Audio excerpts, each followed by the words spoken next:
Hello and welcome to Mr. E's Watch Reviews. It's been just under a week. Tomorrow will actually be a week that I've had the Rolex. I did wear it to the shop at least one day this week. I've worn it basically every night that I've been home. Again, some of y'all are going to be like, quit being a pussy. And other ones are going to be like, shit, I can't even believe you wore it to the shop the one day. But at any rate, today we're going to do a little battle royal here, a little 2-on-1. We've got the San Martin 36.5 millimeter Datejust. We've actually got the Rolex 36 millimeter Datejust. And then we've got the San Martin 40 millimeter Datejust homage. So we're going to compare all three of these today. The main focus is really going to be on these two because, this is a direct kind of heads up comparison. Why is the camera doing all funky?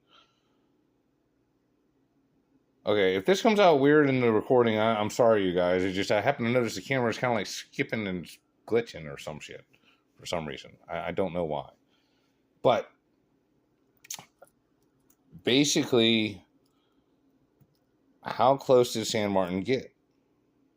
Now here on camera, you can see there are two slightly different shades of blue on the dial. Now, I really like both of them, but again, like, the camera is not picking up the difference as good as my eyes are.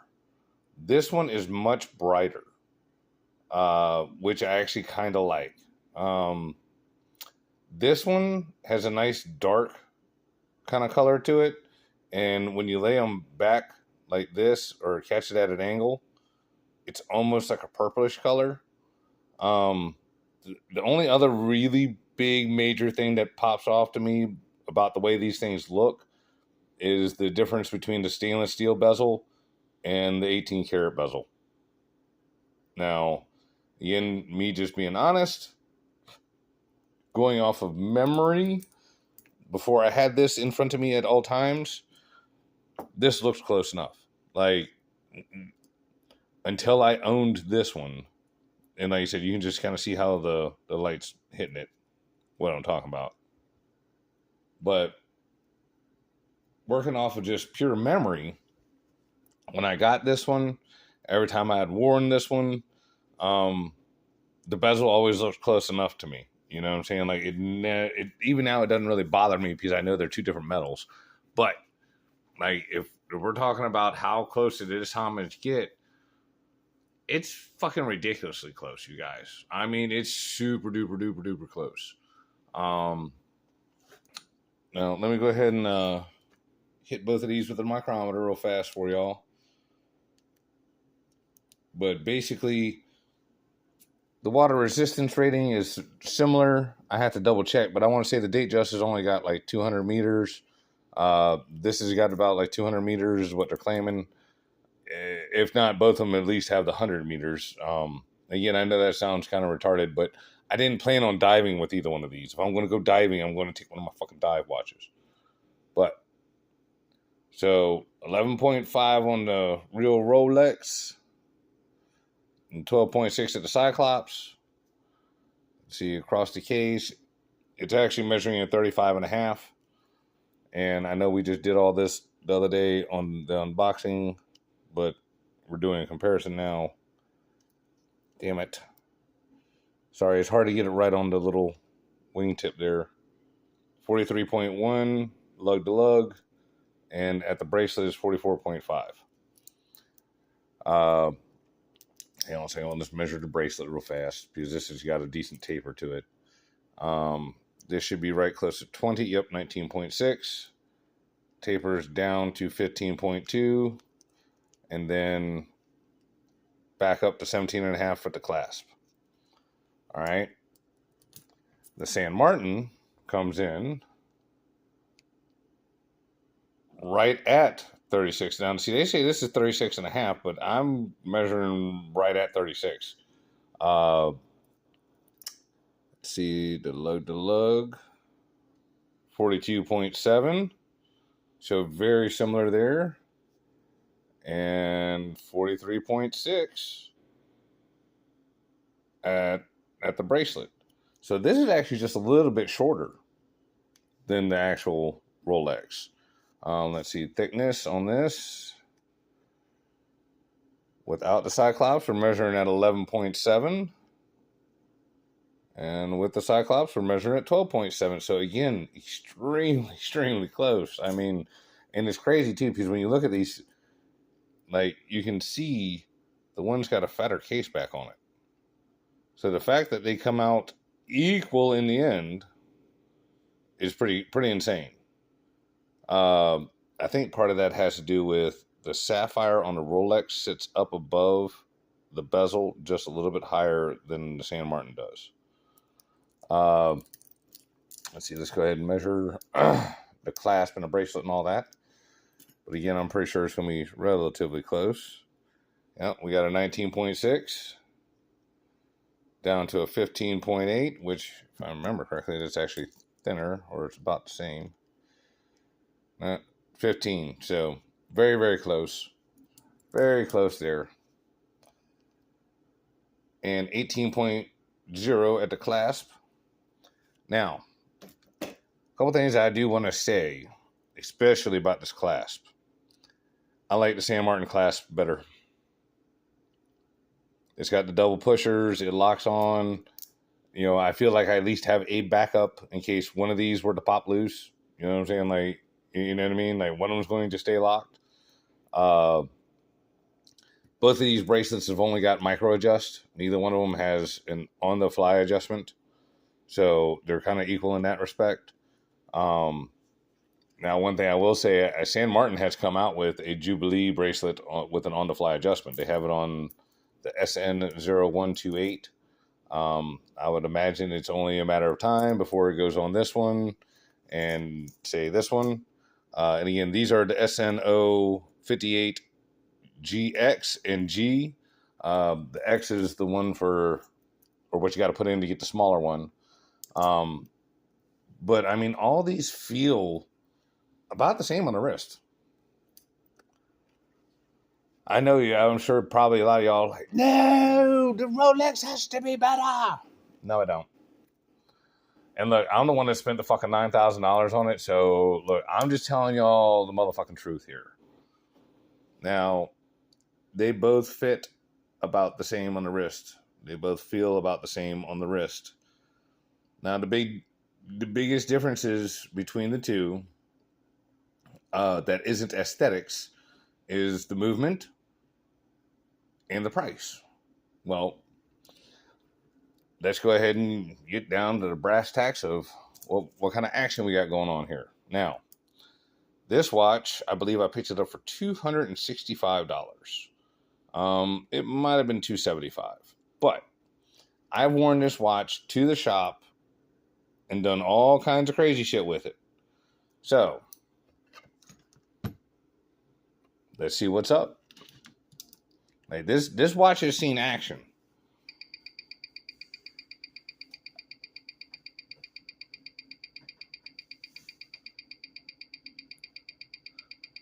And last night when I checked it, this thing was running right at +7. Again, this watch has not been regulated. And to be furthermore fair about this, this is the one that the damn screw came out multiple times and was bouncing around inside of the watch. Like, that's how I picked up there was something wrong. I could actually hear the bitch bouncing around in there. So God only knows what the hell it might have hit or, you know, got jammed up in. But this PT5000 is still running +6, unregulated, with a 0.2 beat error. I mean, that's fucking excellent, dude. I mean, like, Seiko shit don't run nowhere near that good. You know what I'm saying? I mean, they just don't. I mean, they can. It has to be regulated, but it don't come out the factory like that. Like I said, this watch here, I have not done anything to. It is what it is. Now, in fairness, I'm going to put on the 40 millimeter. This one I have regulated. because it was running extra wonky. Yeah, see, it looks like I'm gonna have to regulate it again. Because I had it down to where it was just at -6 and I left it there. Yeah, and I haven't worn the watch, so the oils might not be moving around real good. I just wound it up this morning.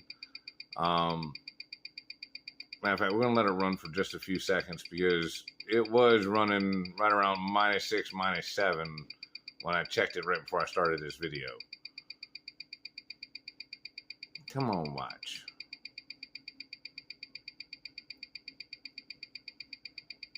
Hang on, we almost there, y'all. It should come on down to -7. Which, -7 is still more than I would like, but sometimes when you're working on stuff, you guys, you know what I'm saying, you gotta kind of just, take it as, okay, if I keep fucking with it, I could make this way worse. And when you're working on a watch or a car or anything like that, there are some delicate ass pieces in there that, yeah, you keep fucking around, you're gonna find out. Here we go.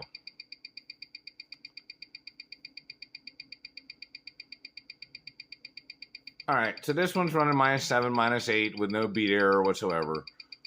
Very respectable. And again, this watch has seen a lot of time on my wrist. It's seen a lot of time at the shop because this one is the one I got first. And I really liked it. I mean, I really enjoyed this watch. Like, I just thought it looked great. It felt great. So much so that I wanted Katie to be able to match. And, I got her one of these. And when it came in, the damn dial was so friggin' pretty. And I liked the way it fit my wrist so good. I wound up ordering me one. So I actually have 2 of these in the household. And I don't mean like this one and the Rolex. I mean, I have 2 exact ones just like that. Well, I do and Katie does. All right, so let's stick the Rolex on. I'll bring this back up to the front. Sorry, I know we're trying to do a comparison. Hang on, I gotta change the angle of the dangle here.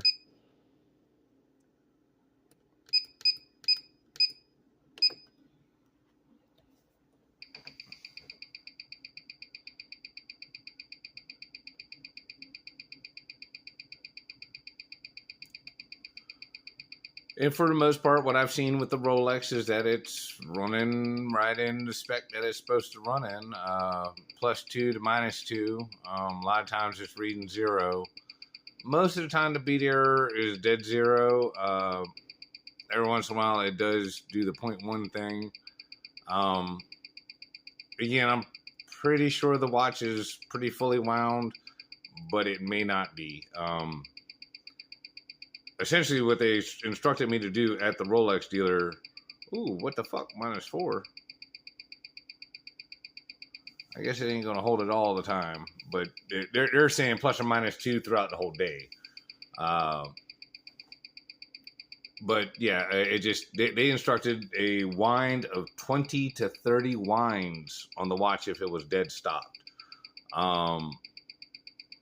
Which the watch ain't stopped since I got it. So yeah, I haven't really been brave enough to go putting that many winds on it. I know they say there's a clutch system and everything in there to prevent you from overwinding it and fucking it up, but yeah, we're just not willing to take the risk. As long as it's running good and accurately, we're happy. But again, could that accuracy level be achieved with that PT 5000? Absolutely. I haven't messed with it. You know what I'm saying? Like, I messed with this one because, like I said, this one, I checked it one time and it was like way off. It was like -20. You know what I'm saying? And again, I had worn it all week long. I've been doing a whole bunch of crazy stuff. So lots of beating and banging, and it may have thrown the damn thing off. And again, just so y'all can see, we got 0s across the board. But still, a 0.2 beat error. And that's on the Rolex. I mean, like I said, here, you just saw me take it off of the thing. Here it is right there. So, Is the movement that much more crazy accurate? I mean, I've got PT 5000s that run 0 seconds.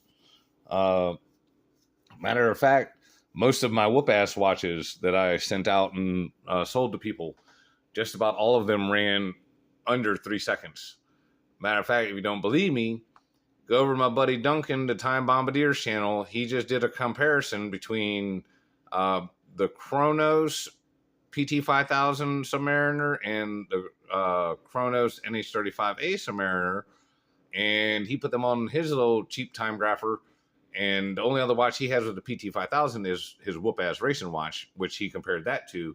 And just the story is the whoop ass racing watch whooped ass. It took everybody down. Even his $1,000 Seiko took it down. Took it down like a beast. So I personally am a huge, huge fan of the PT 5000. I understand it's basically the SW200 clone. But yeah, I mean, for what they cost and how good they work and how accurate they run and how much of a beast they are, because like I said, I wear all my watches to the shop. Because like even the day that I wore this one to the shop, I had this one on also, so that way I could take this one off and put it in the toolbox and continue to wear that one. And again, this is just being straight up with you guys. I wore both watches all day long because it was slow as fuck at the shop. And I kept switching from left hand to right hand and whatnot. And essentially, both watches felt funny on my left hand because I don't wear my watch on my left hand. But they both equally felt just as awkward on the left. On the same token, both of them felt exactly the same on my right arm. So, what is all this boiling down to? Man, San Martin has done a fucking fantastic job is what it really comes down to. Is there finishing differences? Yes. Like when you run your fingers over the bracelets and stuff like that, you know, obviously I don't feel any craziness or any super jagged edges, but I ain't gonna lie, man. Again, because this is a Jubilee bracelet and you've got multiple links here, you can feel the edges of the links when you go sideways like this. When you go up and down, you don't feel shit. But the same is said here. Now, do I feel a little bit more roughness? Ever so slightly. My eyeballs don't see it, though. You know what I'm saying? Like, and again, who the fuck's feeling the watch up like this? Oh, God damn it. That fucking heater. But, like, is this finished as nice? No. Is it super fucking close? Absolutely. I mean, it, like, on the inside of the bracelet, feels great. The inside of the bracelet doesn't really feel no different. The end links are nice. Both of them screw link bracelets. Both of them have milled clasp. And like I said, I actually like this clasp better because it doesn't have the high polished center. And even though I've worn this at work, working on cars and putting my hands in all kinds of fucked up places, you can see some scratches. It's not terrible. And it's brushed. So, you know what I'm saying? It's much easier to straighten out and unfuck up. And again here, I'll just throw this one on real fast for y'all. Just so y'all can see why I want to go with the 36. You see, the 40 looks good and does fit my wrist, right? But, again, all these have got the same nice kind of fit. Like, I mean, as you can see, I've got it pretty snug. I mean, it fucking feels great. It really does. So, when you're somebody like me and you have a 7-inch wrist, you are actually very blessed because you can go either way. Like, you see what I'm saying? Like, that doesn't look too small. It actually looks just right. And in comparison, both of these feel great, but this one feels better. And not just because that one is the Rolex. I'm just saying because of its size. It's the same thing here. Oh, that's another little trick too. I actually taught my Rolex guy something. as he was trying to put the watch on my hand, he tried to go the normal way with this up top. I am not sure as to why, but if you flip the face of the watch down, it will slide on and off your hand easy. But if you try to go on this way, you see how it's bound up? I don't want to go over my damn thumb. Put that bitch like that, slips right on. I can't explain it to you why that is, but if you like to wear your watch snug and you can't get it over your fucking hand, that's what you do. Let the face of the watch hang down at the bottom part of your hand, and it'll go right on. So, like I said, same kind of snugness. Like all these are fit about the same, and they all really feel the same. So, if you're like me and you're really just wanting to feel like you arrived, go buy the Rolex. Other than that, man, just buy the San Martin. Like, and again, this is just me being honest with you guys. Am I upset or depressed or any other bullshit? No, man, I'm fucking super stoked to have the Rolex. But it's more from a investment kind of a standpoint. You understand what I'm saying? Like, it's the one watch in my entire collection that I am almost positive will be worth more money. Now, with that being said, I have some of the shittiest luck in the world. So, as much as a surefire thing is to own a Rolex and it go up in value, it probably won't now. If you fucking, you know what I'm saying? Because I have one, it will probably tank tomorrow. You know, so just saying, I got that kind of luck. You know what I mean? Like, oh yeah, I was finally lucky enough to get a damn call to get one at whatchamacallit, and then yeah. Which I'm not like trying to wish bad luck upon myself, but like I can just totally see that happening. You know what I'm saying? Like there's been multiple times in my life that I made investments that were supposed to be surefire, guaranteed, no doubt kind of things, and it totally did not work out. Excuse me. Again, looking at these three on the camera, it's three totally different blues. When you're looking at them in person, these two look closer than these two, but on camera, these two look closer than these two. So I don't know. Now, the blue dials are actually something that Rolex has been contemplating getting rid of. Apparently, it's some kind of a chemical process where they dip the bezel in an acid, and it takes place in seconds, and it's done by a person and whatnot. But the gist of the story is that the chemical they are dipping it in, it has to be done exactly just right, and you have to do it over and over and over and over and over and over and over again because they want all the watches, all the blue dials to be super fucking close. And if they're not close, they toss them. So, just throwing that out there for everybody, you know what I'm saying? Not saying Rolex is going to discontinue the blue dials, but the blue dials are becoming harder and harder to get, and they're becoming more and more desired, I guess, for these reasons. You know, it is what it is. I personally like it. And, you know, when he told me that, it actually made a lot of sense because, like, I've seen multiple blue dial Datejusts, and the blue always looked just slightly different. Like, they looked more like the mop dial on this one. And when I got there and I saw this one and I saw it was like more of a blue than a slate blue or a gray blue, I was really excited.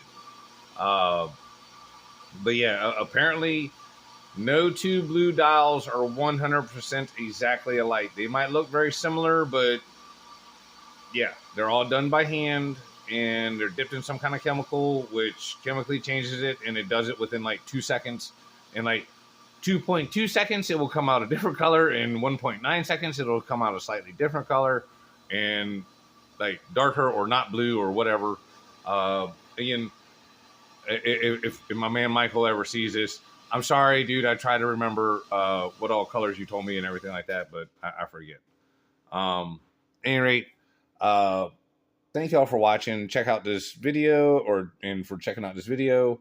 If you're not subscribed, please go ahead and subscribe. It doesn't cost you anything. And if you really like the content of the channel, please think about becoming a member.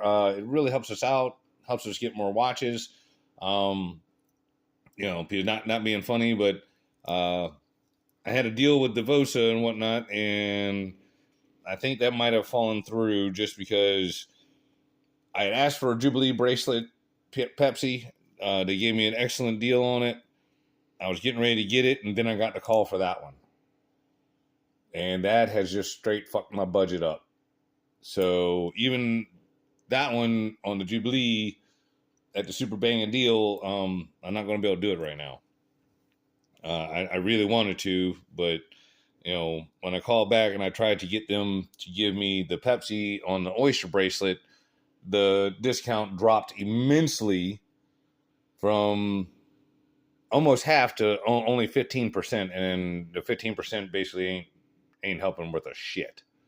It's a fucking $1,500 watch, and yeah, that's substantial money, but yeah, you know what I'm saying? They offer me a way better deal on the first one.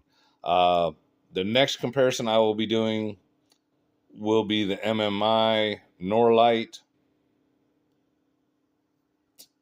versus this. And I know we're talking about different sizes and different everything else, but they both have 5-link bracelets. They're both dress watches. They both got blue dials. They both got high beat movements. Close enough for me, buddy. We're going to fucking swing for the fences. But yeah, I think the old MMI is going to hold its ground here. This is an absolutely beautiful watch. And again, the bracelet, man, I actually, did a little spoiler alert. I think this bracelet might be a little bit better. I really do. I really, really do. Especially because this one will have an on-the-fly adjustment clasp for the production model. Again, something that the Rolex don't. Now, I will address that whole thing of, the 904 steel is softer. It's more supple. It feels better on your skin. Bitch, you don't feel a fucking damn bit of difference. And anybody that says otherwise is a motherfucking liar. Okay? They're fucking full of it. Okay? They're both fucking steel. All right? It feels the exact same. My skin cannot tell the damn difference. And look, I should know. I do nothing but touch steel all fucking day. That's my job. I'm a goddamn mechanic. All I do is fuck with metal stuff. Okay? Does that make me a metal expert? No. But I know what the fuck stainless steel feels like. All my goddamn ratchets, all my wrenches, everything is fucking chromium or stainless steel or whatever. You guys get what I'm saying. I can't tell the difference between fucking my Matco ratchet and my Snap-on ratchet. They're both super similar. It's the same kind of shit here. All right? It's so close and so similar. It's super hard to tell the difference. Okay? So, why should you buy the Rolex? Well, if you want to have the investment and opportunity to possibly own something that will be more valuable later in life, that's your best bet. And it's full stop after that, guys. And is the Rolex a better quality? Yes. Will it probably last longer? Very good possibility. However, is it good enough for 7,000? Or no, actually, it was 9,400 after taxes. So $9,100 better.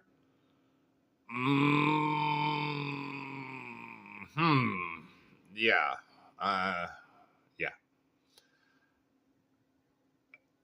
Honestly, no. It just the two of them are close enough. Because the little bit of roughness that's in the bracelet, if you fucking hit this with a dowel rod and rubbed it just right, them rough edges would be gone and you wouldn't feel shit. And again, rubbing it this way, you don't feel a fucking thing. It's going across it. And even then, like I said, you feel that on this. This does feel more rough, but it's 5 separate links. You're going to feel a fucking edge. It's just the way it is. So, at any rate, sorry for all the truth bombs and everything like that. And if I done pissed on somebody's parade today, well, so sorry.